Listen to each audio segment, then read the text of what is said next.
The great crystal dome of Concordia Station stretched above the gathered aliens like a glass sky filled with stars.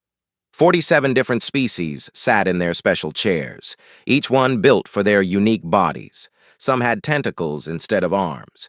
Others breathed different gases and sat in sealed bubbles. A few were so tall they had to bend their long necks to fit under the ceiling. Ambassador Sarah Chen felt very small among them all. She was the only human in the massive meeting hall. Her simple black suit looked plain next to the colorful robes and glittering armor of the other ambassadors. She had been Earth's voice on the Galactic Harmony Council for 3 years now. Today felt different. The other aliens looked at her with cold eyes. Senator Cathara stood up first. She was a Mordak, one of the oldest species in the galaxy. Her gray skin looked like old stone, and her 4 arms moved slowly as she spoke. The Mordak had been guiding galactic politics for thousands of years. When Cathara talked, everyone listened. "We are here because of a growing threat," she said. Her voice was deep and serious. "The humans have been members of our council for only 12 years. In that short time, they have spread across 17 star systems. They build colonies faster than any species we have ever seen." Sarah wanted to speak, but she knew the rules. She had to wait until they called on her. Ambassador HFY of the Zilithian Collective floated forward in his energy suit. The Zilithians were beings made of pure energy, and they needed special containers to interact with solid matter. His voice buzzed like electricity when he talked. "Look at these reports," HFY said. Holographic images filled the air above them. They showed human colonies on distant worlds. Each human world has what they call defensive installations. We call them weapons. They are building an army while pretending to be peaceful farmers and miners.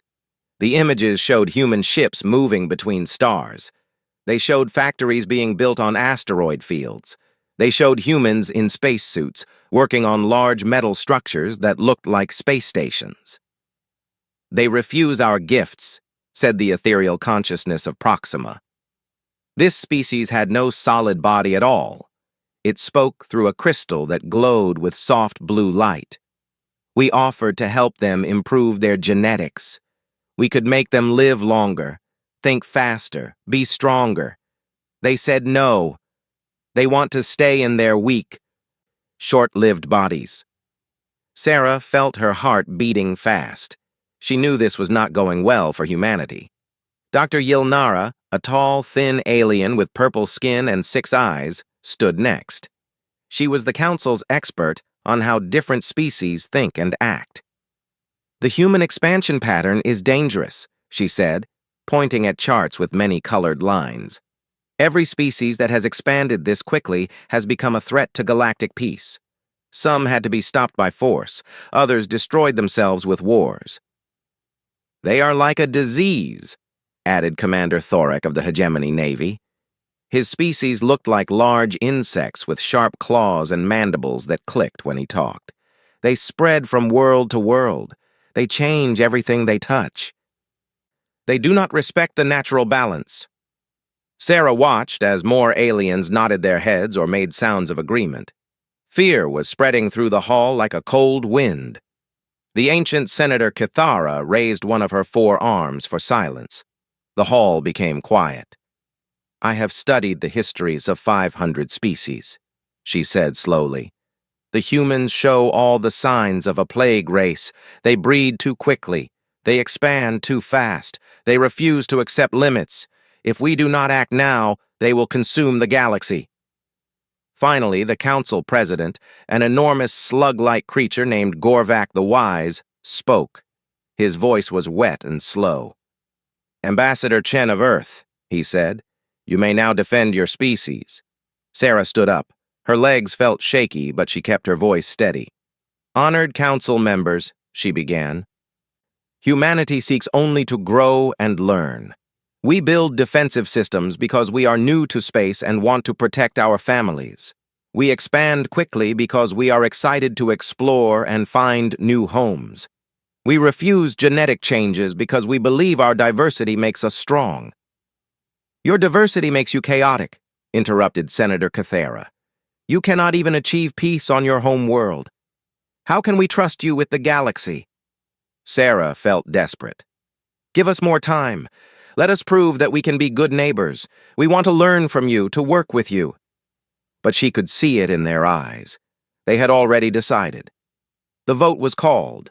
One by one, each species cast their decision on the glowing panels before them. The numbers appeared in the air. 46 votes for the quarantine mandate.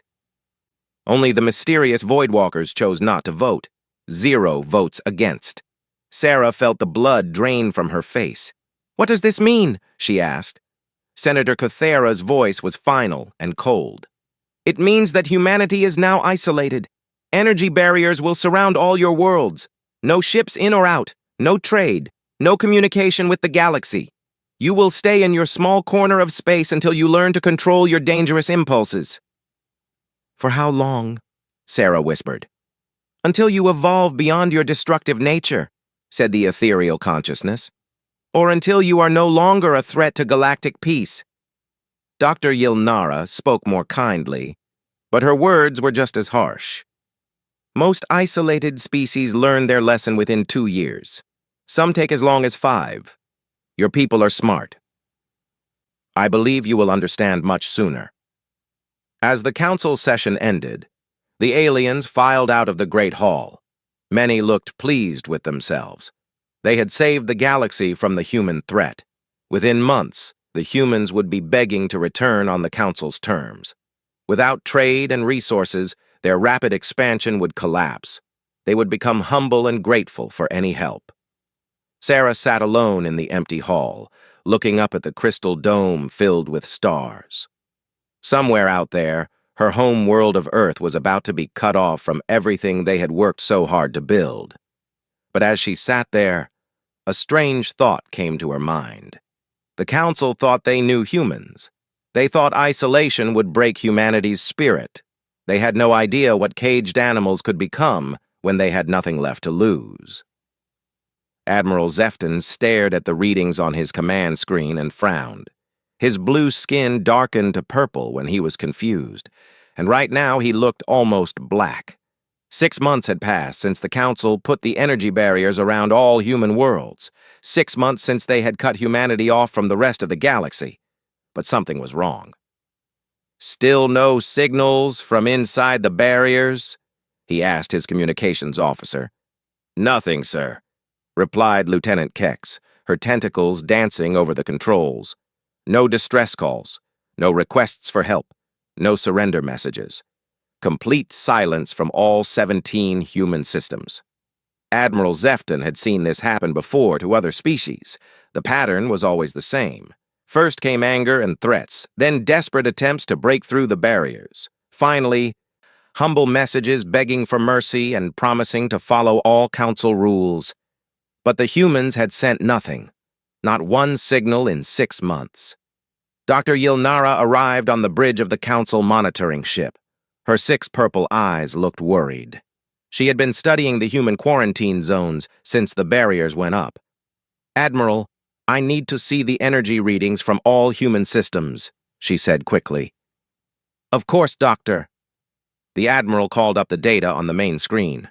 "As you can see, there has been no attempt to break through the barriers. The humans seem to have accepted their situation." Dr. Yilnara studied the numbers carefully. Her 3 hearts began beating faster. "Admiral, these readings, they're not what I expected." "What do you mean?" "Look at the power consumption inside the barriers. It should be going down as their civilization collapses, but it's going up, way up." Admiral Zefton looked at the charts again. She was right. The energy use in human space had increased by 30% in the last 2 months. "Maybe they're just using their remaining resources foolishly," he suggested. "Desperate species often waste power on useless projects." But Dr. Yilnara shook her head. "I've studied 43 different quarantine species. None of them showed this pattern. They always decrease energy use as their systems fail. On the human colony world of New Geneva, something very different was happening. The colonists had received Earth's emergency message on the day the barriers went up. Director Maria Santos read it aloud to her council of department heads. Protocol 7 is now active. The galaxy wants to cage us. Let them.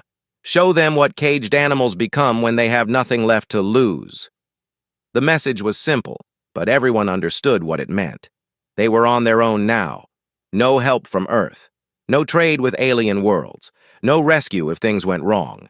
They had to survive with what they had, or die trying. "What's our status?" Maria asked her team. "Food production is stable for 18 months, reported the agriculture chief. Our fusion reactors can run for 5 years without new fuel. The asteroid mining ships can work without outside support." "What about manufacturing?" Maria asked. "That's where it gets interesting," said the industrial coordinator. "We have raw materials from the asteroids. We have energy from the reactors. We have the fabrication plants. Without alien technology restrictions, we can build things we were never allowed to build before." Maria smiled for the first time since the barriers went up. "Then let's get to work." Similar conversations happened on all 17 human worlds. Colonists who had been farmers became engineers. Miners became weapons designers. Scientists who had been forced to follow alien research restrictions finally started working on the projects they had always wanted to try. Back in council space, Senator Cathara was growing impatient. The ancient Mordak had expected human surrender months ago. She called another emergency session of the species leaders. "Why haven't the humans broken yet?" she demanded. "Every model predicted they would be begging for mercy by now." Commander Thorek of the Hegemony Navy clicked his mandibles nervously. "Perhaps they are too proud to admit defeat. Some warrior species take longer to break." "The humans are not warriors," said the ethereal consciousness. "They are colonists and traders. They should have collapsed within weeks of losing galactic commerce." Dr. Yilnara stood to address the group. Her voice was uncertain. "I have new data that concerns me. The energy readings from human space continue to increase. They are now at 150% of pre-quarantine levels." "Impossible," Senator Cathara said flatly. "Show us proof." The holographic displays showed energy signatures from each human world. Every single one showed the same pattern. More power being used than ever before. More industrial activity. More construction. "What could they be building?" asked Ambassador Vexhai. "Unknown," Dr. Yilnara admitted. "Our sensors cannot penetrate the barriers to get detailed readings. But whatever they are doing a lot of it." On Earth, Director General Harrison Webb looked out at the construction yards orbiting the planet. Where there had been 3 shipyards a year ago, there were now 15. Where there had been civilian cargo vessels, there were now sleek new ships with purposes the galaxy had never seen before. "Status report," he said to his aide. "New Geneva completed their defense grid yesterday. New Horizon finished their industrial expansion. New Tokyo is ahead of schedule on their special project. All colonies report green across the board." Webb nodded. The colonies were not just surviving, they were thriving. Cut off from alien oversight and restrictions, human engineering had exploded forward. They were building things that had been impossible under council regulations. "What about the research stations?" "Deep Station Alpha is ready for Phase 2 testing. Dr. Vasquez says the breakthrough is even better than we hoped." Webb smiled grimly. "Good. Let the Council enjoy their peaceful galaxy while they can." Admiral Zefton was on patrol near the Sol barrier when his sensors picked up something impossible. For just a moment, something huge had moved inside the quarantine zone. Something bigger than any ship the humans had ever built. "Did you get readings on that?" he asked his science officer. "Negative, sir. Whatever it was disappeared too quickly for detailed scans." "Could it have been a malfunction in our sensors?" "Possible, sir. But if it was real..." "It was at least 5 times larger than the biggest human colony ship we've ever recorded." Admiral Zefton stared at the barrier. Behind that wall of energy, 17 human worlds continued their mysterious activities. What were they building in there? What could require so much power and produce such massive energy signatures? He filed his report and continued his patrol, but deep in his gut, He had a growing feeling that the Council had made a terrible mistake. They had tried to cage humanity to protect the galaxy. Instead, they might have created something far more dangerous than anything they had feared before. 18 months had passed since the barriers went up around human space. Admiral Zefton sat in his command chair, watching the energy readings that continued to puzzle the Council. Today was different, though. Today, the Council had finally decided to try talking to the humans. "They must be ready to surrender by now," Senator Cathara had said during the morning briefing. 18 months is longer than most species can survive isolation. Open a communication channel and accept their surrender. Admiral Zefton was not so sure. The energy readings from human space were now at 300% of their original levels. That did not look like a dying civilization to him. "Communications, open a channel to Earth," he ordered. Lieutenant Kex worked at her controls for several minutes. "Sir, I'm not getting a response from Earth's government channels. Try the emergency frequencies." "Still nothing from Earth, sir. But wait, I'm getting a response from somewhere else in the Sol system. Put it through." The main screen flickered, and a human face appeared. It was a woman with dark hair and calm eyes. She wore a simple uniform that Admiral Zefton had never seen before. "Greetings," she said with a slight smile.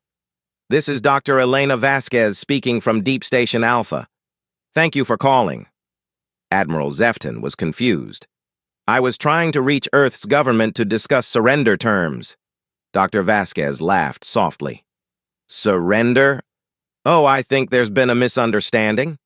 We're not calling to surrender, Admiral. We're calling to thank you." "Thank us? For what?" "For the motivation," Dr. Vasquez said simply. 18 months ago, we were scattered across 17 systems trying to follow alien rules and work within alien restrictions. You changed all that. You gave us focus." Admiral Zefton felt his skin darkening to deep purple. "What do you mean?" "We mean that your quarantine was the best thing that ever happened to humanity," Dr. Vasquez continued. "When you cut us off, you forced us to rely only on ourselves. Do you know what happens when humans have no choice but to adapt or die?" "You die," Admiral Zefton said, but his voice was uncertain. "No, Admiral. We evolve." Dr. Vasquez touched something off-screen. "We'd like to come out now. Please lower the barriers." Admiral Zefton almost laughed.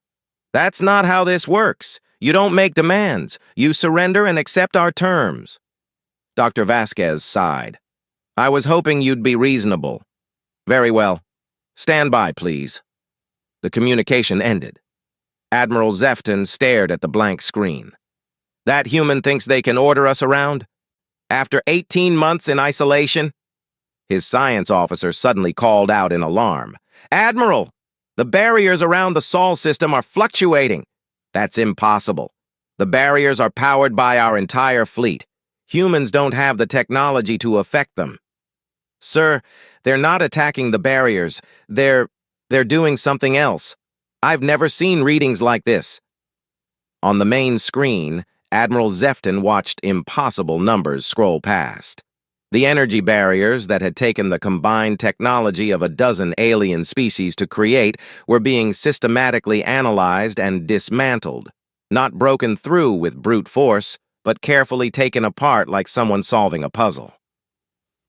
"How are they doing this?" he whispered. "Unknown, sir. But whatever they're doing, they understand our barrier technology better than we do."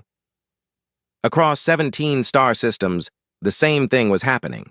The quarantine barriers that had seemed absolutely solid began to flicker and fail. But it was not random failure. It was controlled, precise, and impossibly fast. The first human ship to emerge from the Sol system made Admiral Zefton's blood run cold. It was sleek and black, with lines that seemed to flow like liquid metal. It was twice the size of his own flagship, and it moved with a grace that made his ship look clumsy and primitive. But the most shocking thing was not the ship itself. It was that there were dozens more appearing behind it. "Admiral," Lieutenant Kex's voice was shaky, "I'm reading 47 human ships emerging from the Sol barrier. No, wait. 63 ships.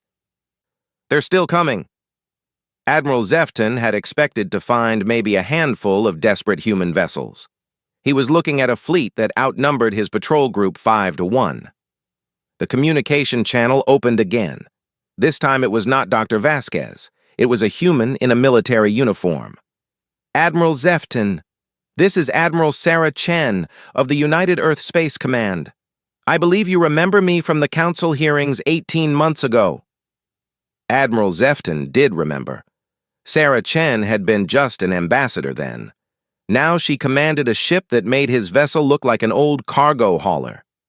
How? Was all he could manage to say. How did we build this fleet? How did we break your barriers? How did we advance so far so fast? Admiral Chen's smile was not friendly. The answer is simple, Admiral. You gave us 18 months with no distractions, no alien politics, no council regulations, no restrictions on what we could build or how fast we could build it. That's impossible. No species can advance that quickly. Most species don't need to, Admiral Chen replied. Most species don't get cut off from the galaxy and told they need to evolve or die. Most species don't have their survival threatened by people who think they know better. More human ships continued to emerge from other systems. Admiral Zefton watched his sensors count over 200 vessels, and they were still coming. What do you want? He asked. What we've always wanted, Admiral Chen said. Respect, recognition that humanity deserves a place in the galaxy. The difference is, now we don't need your permission. Admiral Zefton realized that his patrol fleet was completely outgunned. Are you threatening us? No, Admiral. We're informing you. The quarantine is over. We're returning to galactic space. You can try to stop us, or you can get out of our way. Admiral Zefton looked at his tactical display. His 12 ships against over 200 human vessels with technology he couldn't even understand. It was not a battle. It would be a slaughter. I need to report this to the council, he said weakly. You do that, Admiral Chen agreed. Tell them that the humans they tried to cage have learned to break chains. Tell them that we remember who put us in that cage. And tell them that we're coming to discuss new terms for galactic membership. The communication ended. Admiral Zefton watched as the human fleet formed up in perfect formation and began moving toward council space. Their ships moved faster than his sensors could track properly. Their formation was tighter than anything he had ever seen from even the most experienced alien fleets. Sir, Lieutenant Keck said quietly, what do we do? Admiral Zefton looked at the display one more time. 237 human ships, each one more advanced than anything in the council fleet. Ships built by a species that had just spent 18 months learning to hate the people who had caged them. We run, he said simply. We run very fast, and we warn the council that their plan just backfired in the worst possible way. As his ships turned to flee toward council space, Admiral Zefton couldn't shake the feeling that the galaxy was about to change forever. The council had tried to protect civilization from the human threat. Instead, they had created something far more dangerous than the humans had ever been before. The emergency session of the Galactic Harmony Council was the largest gathering of alien fleets in 1,000 years. Senator Cathera stood before the massive holographic display showing the movements of human ships across known space. Her 4 gray arms shook with rage. This is exactly what we feared would happen, she declared to the assembled representatives. The humans have become a military threat. They have built a war fleet in secret, and now they dare to challenge the authority of the council itself. Admiral Zefton's report had shocked everyone. Over 200 advanced human vessels, technology that surpassed anything the council possessed, and worst of all, the humans were heading directly toward Concordia Station. Commander Thorak clicked his mandibles aggressively. My fleet stands ready. The Hegemony Navy has 600 ships within 2 days' flight of Kepler 442. We can crush this human rebellion before it spreads. The Zalithian Collective adds our energy fleet, buzzed Ambassador Vexhai. 400 vessels with the most powerful weapons in the galaxy. One by one, each species committed their fleets to the battle. Within hours, over 3,000 alien warships were converging on Kepler 442, the system where Concordia Station orbited. It would be the largest space battle in galactic history. Dr. Yilnara watched the preparations with growing dread. Senator Kithara, I must express my concerns about this course of action. What concerns? The ancient Mordak demanded. We still don't understand how the humans advanced so quickly. We don't know the true capabilities of their fleet. Attacking without more information could be... Could be what? They are one species against 47. No matter how advanced their ships are, they cannot match the combined might of the entire galaxy. But Dr. Yilnara was not convinced. The energy readings she had been tracking for months told a different story. The humans had not just built ships. They had built something else entirely. 3 days later, the Grand Fleet of the Galactic Council arrived at Kepler 442. 3,000 ships from dozens of species filled space around the massive crystal station of Concordia. Flags and energy fields displayed the symbols of every major civilization in the galaxy. Admiral Gorthak, the destroyer, chosen to command the Grand Fleet, stood on the bridge of his massive dreadnought. The ship was 2 kilometers long and packed with the heaviest weapons known to science. Around him, similar vessels from every council species waited for the human fleet to arrive. They cannot possibly stand against this, Admiral Gorthak muttered. The humans will see our fleet and surrender immediately. But when the human ships dropped out of hyperspace, they did not act like a defeated enemy. Admiral Sarah Chen stood on the bridge of the UES Defiance, looking out at the assembled alien fleet. Her ship was the largest thing humanity had ever built, but it was still smaller than some of the alien dreadnoughts. What the aliens could not see was the technology packed inside every human vessel. "Ma'am," reported her tactical officer, "I count 3,047 alien vessels. They have us outnumbered 15-1. "Perfect," Admiral Chen said calmly. "Exactly what our computers predicted they would bring." She opened a channel to the alien fleet. "This is Admiral Chen of the United Earth Space Command. You have exactly 10 minutes to evacuate Concordia Station. After that, we will consider it a military target." Admiral Gorthak laughed when he heard the message. "One species demanding that 47 species evacuate their own station? The humans have clearly lost their minds." He opened his own communication channel. "Human fleet, you are outnumbered and outgunned. Surrender now, and we will consider merciful terms."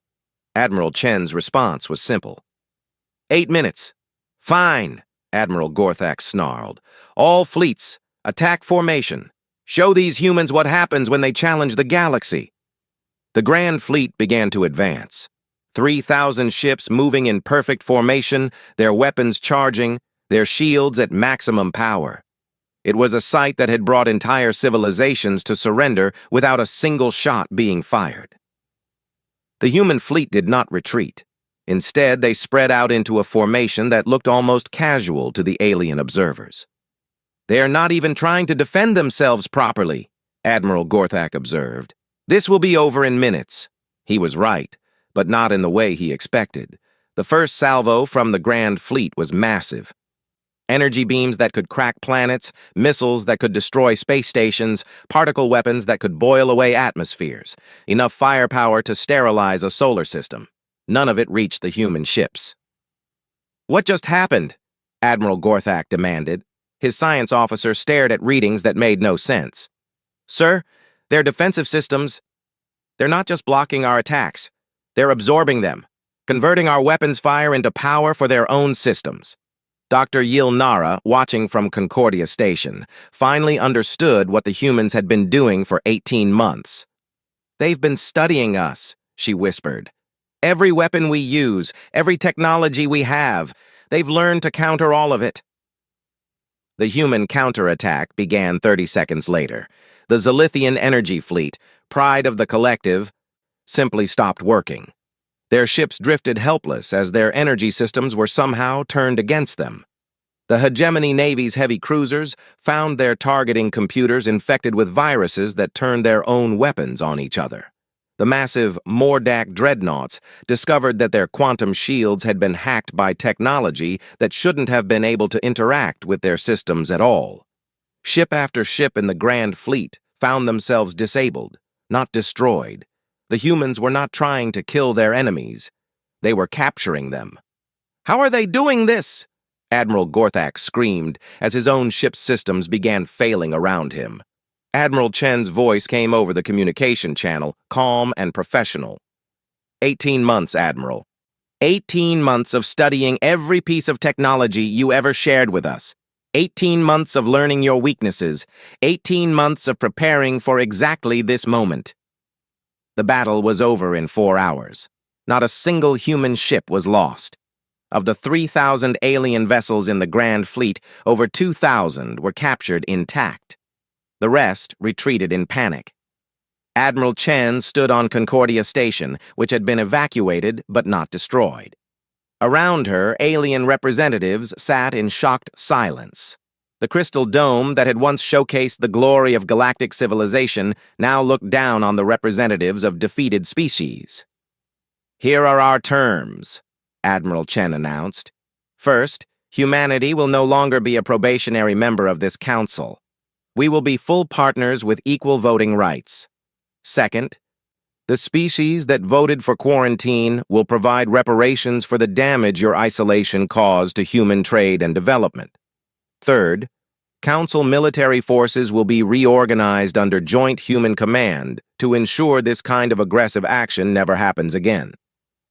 Senator Cathera, looking older and more fragile than ever, raised one shaking arm. "And if we refuse?" Admiral Chen gestured toward the viewports, where human ships now patrolled alongside captured alien vessels. "You're welcome to try building another Grand Fleet, Senator. We'll be happy to add those ships to our collection as well." "You cannot rule the galaxy through fear," protested the ethereal consciousness. "We're not ruling through fear," Admiral Chen corrected. "We're ruling through competence. For 1,000 years, this council has maintained peace by suppressing any species that showed initiative or growth. That ends now. From this point forward, the galaxy will be protected by people who actually know how to fight." Dr. Yilnara stood up slowly. "What you've done here, it will change everything." "Yes," Admiral Chen agreed. "It will. The question is whether you're wise enough to adapt to the new reality, or whether you'll keep fighting battles you can't win." As the alien representatives filed out to return to their homeworlds with news of humanity's victory, Admiral Chen looked up at the crystal dome filled with stars. Somewhere out there, beyond the edge of known space, sensors were detecting signals that the Council had been too complacent to notice. The galaxy was about to discover that humanity's victory had come just in time for a much larger threat, but that was a problem for tomorrow. Today, the age of human protection had begun. 6 months after the Battle of Kepler 442, the galaxy looked very different. Concordia Station now orbited Earth, its crystal dome reflecting the blue and green colors of humanity's home world. The Galactic Harmony Council still existed, but the meetings were much quieter than they used to be. Dr. Yilnara walked through the corridors of the station, noting the changes everywhere she looked. Human security officers worked alongside alien guards. Human technicians improved systems that had remained unchanged for centuries. Most surprising of all, the different species seemed to be working together better than they ever had under the old system. She found Admiral Sarah Chen in the observation deck, looking out at Earth below. The human leader wore a simple blue uniform with the new symbol of the United Galactic Assembly. "Admiral," Dr. Yilnara said quietly, "do you have a moment?" "Of course, Doctor. What can I do for you?" Dr. Yilnara moved to stand beside her. "I wanted to apologize. For the quarantine, for not speaking against it more strongly. I study how species think and act, but I completely misunderstood what humans would become under pressure." Admiral Chen smiled. "You weren't wrong about everything, Doctor. Humans do respond to pressure by changing. You just didn't predict how we would change. Your integration program has been remarkable, Dr. Yilnara continued. The Zilithian energy fleet's working with human cyber warfare specialists. The Mordak engineers learning from human manufacturing techniques. Even the hegemony Navy seems happy to follow human tactical doctrine. People work better together when they're not afraid of each other, Admiral Chen said. The old council ruled through fear of change.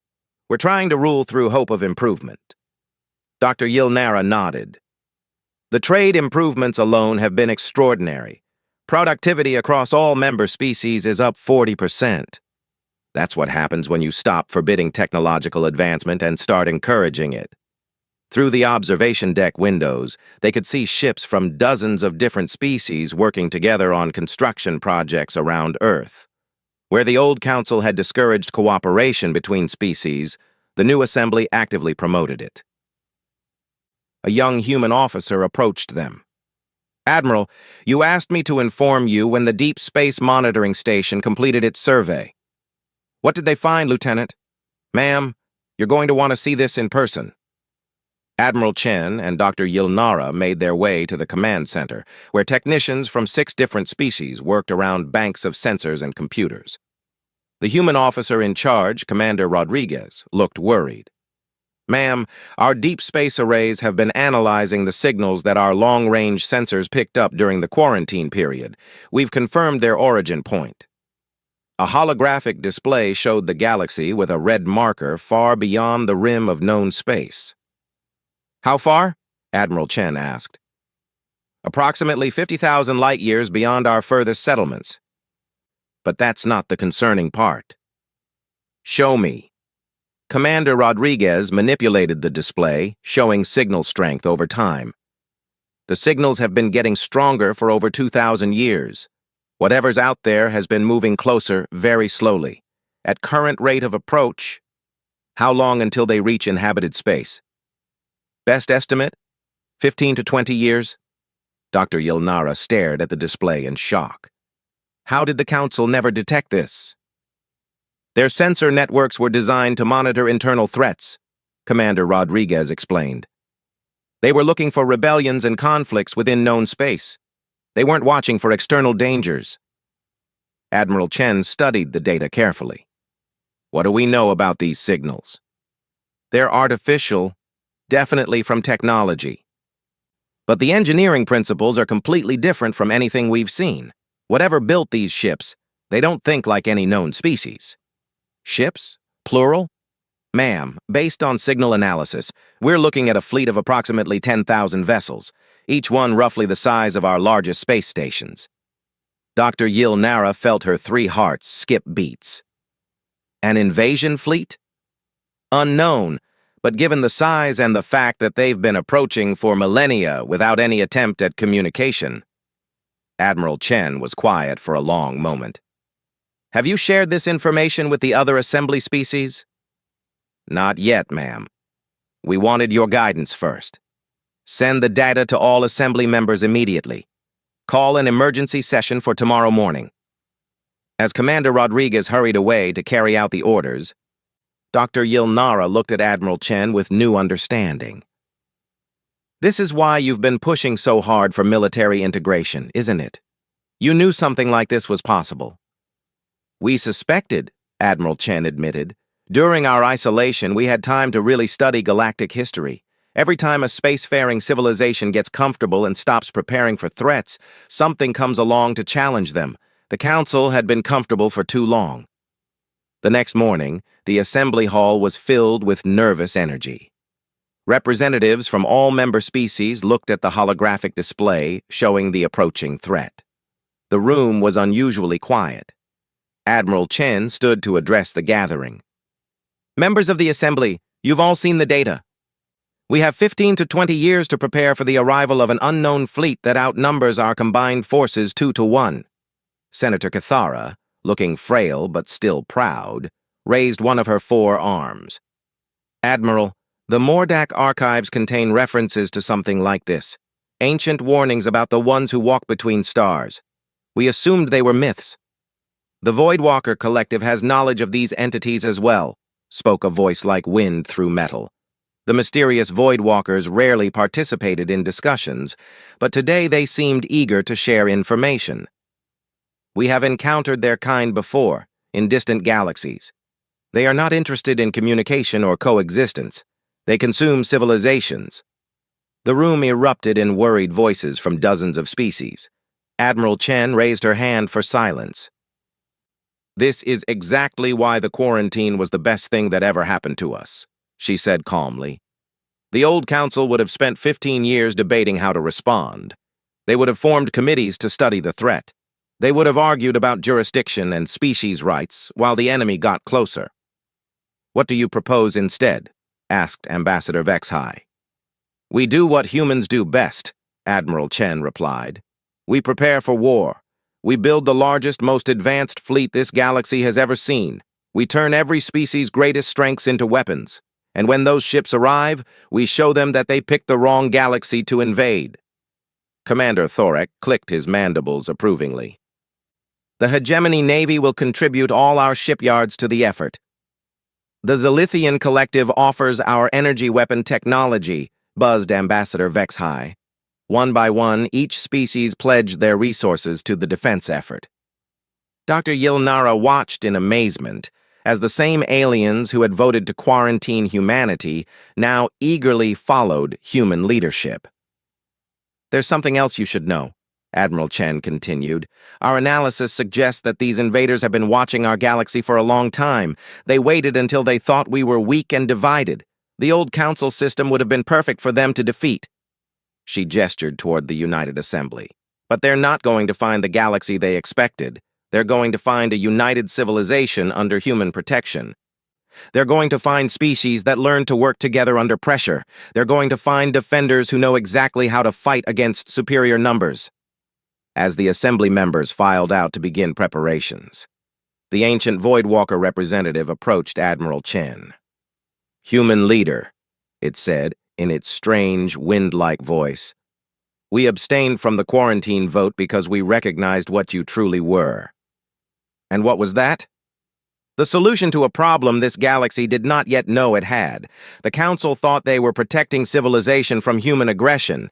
Instead, they forged humanity into the weapon that will save everyone.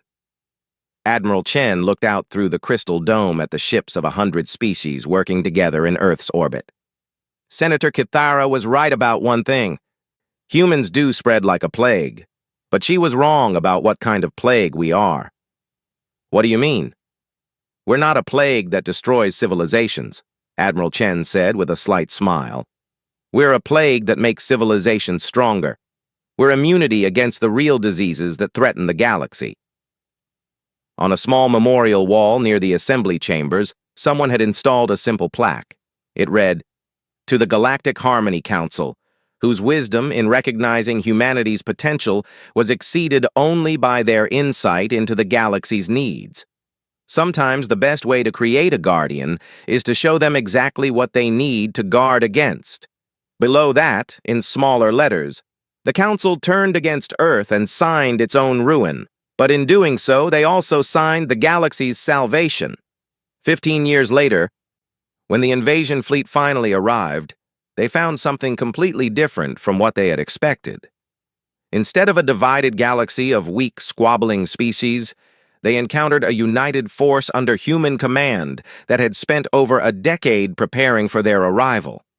The invaders learned too late that caging a predator doesn't weaken it. It just teaches the predator how to break cages, and humanity had become very good at breaking things that tried to contain them.